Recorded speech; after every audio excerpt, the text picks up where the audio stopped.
In the quiet town of Elmswood, nestled between two hills and a winding river, there lived a woman named Maren who had a gift for listening, not just to words, but to silences, hesitations, and the unspoken hopes tucked between sighs. She ran a small community center called the Hearth, where people came not for answers, but for warmth, tea, and the chance to be heard. One spring, the town council announced a plan to build a bridge across the river, a long-awaited connection between the older part of town and the newer developments on the eastern hill. The announcement stirred excitement, but also unease. Everyone had ideas. Some wanted a sleek, modern design. Others dreamed of a rustic wooden path with lanterns. A few proposed a garden bridge, blooming with wildflowers. And then there were the skeptics who questioned the need for a bridge at all. The council held meetings, but they quickly turned into battlegrounds. Ideas were dismissed before they were explored.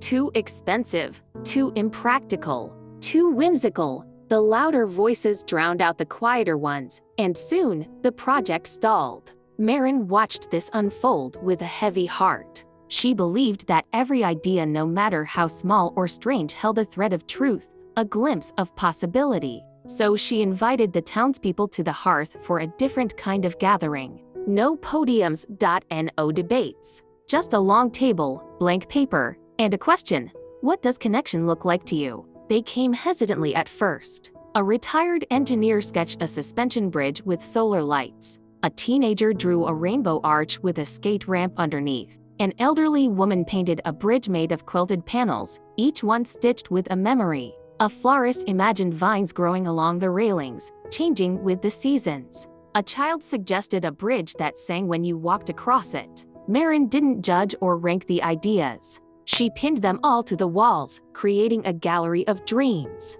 Over time, people began to see not just their own vision, but the beauty in others. The engineer admired the quilted panels. The florist offered to help with seasonal blooms. The teenager volunteered to build the ramp. Slowly, the town began to stitch the ideas together, not perfectly, but purposefully. When the council reconvened, Maren presented the gallery, not as a proposal, but as a possibility.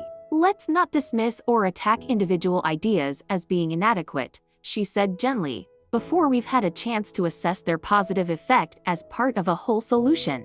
The council listened, and for once, they didn't interrupt. The bridge that was eventually built wasn't sleek or rustic or whimsical, it was all of those things. It had solar lights and a skate ramp, quilted panels and seasonal vines. It sang softly when the wind passed through its hollow beams. It wasn't perfect, but it was beloved. Years later, when newcomers asked about the bridge, the townspeople would smile and say, "It's a patchwork, like us." And Maren, sitting by the river with her tea, would nod quietly, because she knew that connection wasn't about choosing the best idea, it was about honoring them all and letting them speak to each other.